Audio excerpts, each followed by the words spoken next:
that exit. And now it's time for the mellifluous tones of Commander Witherspoon and his take on the latest news from Galnet.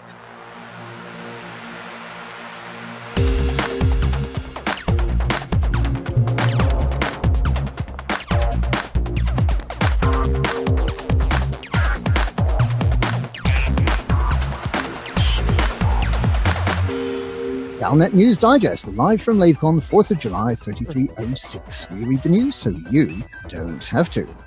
In this week's news, Elite Feat delay causes convention cancellation. Galnet author takes another rest. The galaxy is dead. Again. Elite Feat delay causes convention cancellation.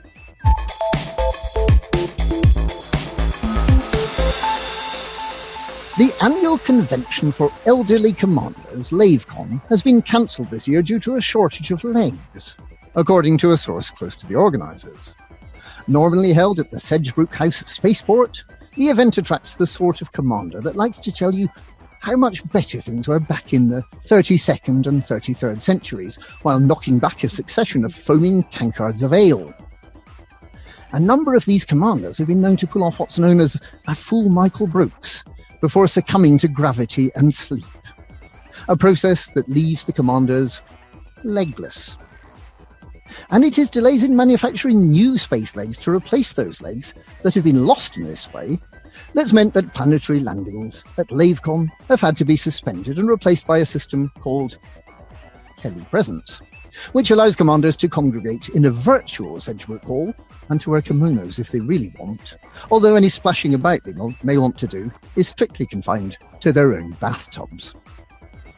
The veteran commanders are looking forward eagerly to next year's Lavecon, by which time the Pilots Federation has promised that there will not only be Elite Feat, but also rather exciting jetpacks, which should make an evening excursion to the Brampton Halt public house both quicker and more eventful.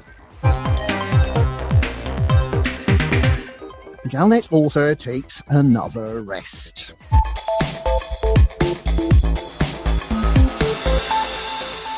The editor-in-chief of Galnet is reported to have gone back to sleep, following an unexpected burst of creative activity in early June, during which the availability of Vitadine nanomedicines was announced.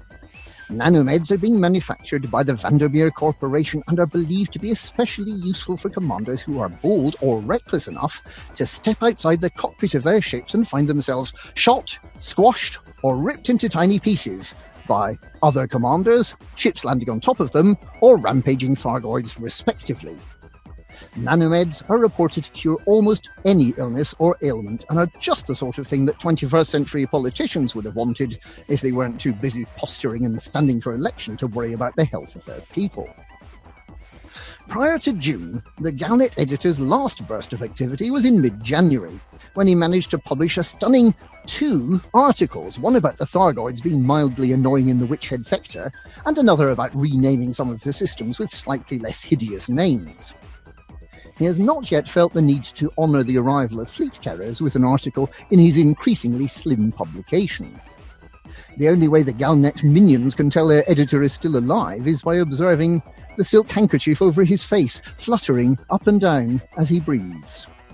Resplendent in an embroidered dressing gown, the supine body of the Galnet editor has not been observed to move at all for the past 3 weeks. Whether he'll wake up in time to cover the first Commander exploration of planets with tenuous atmospheres is anyone's guess. The galaxy is dead. Again.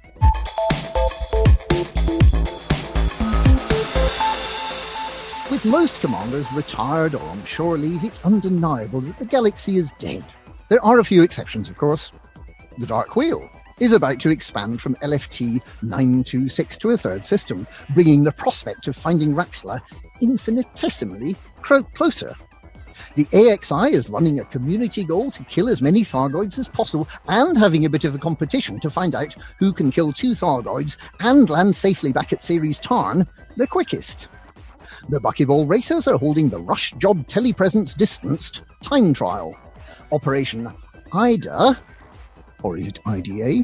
Nobody knows, is still repairing the last few Thargoid damaged stations. Miners are scouting for and finding triple and even quadruple overlapping low-temperature diamond hotspots.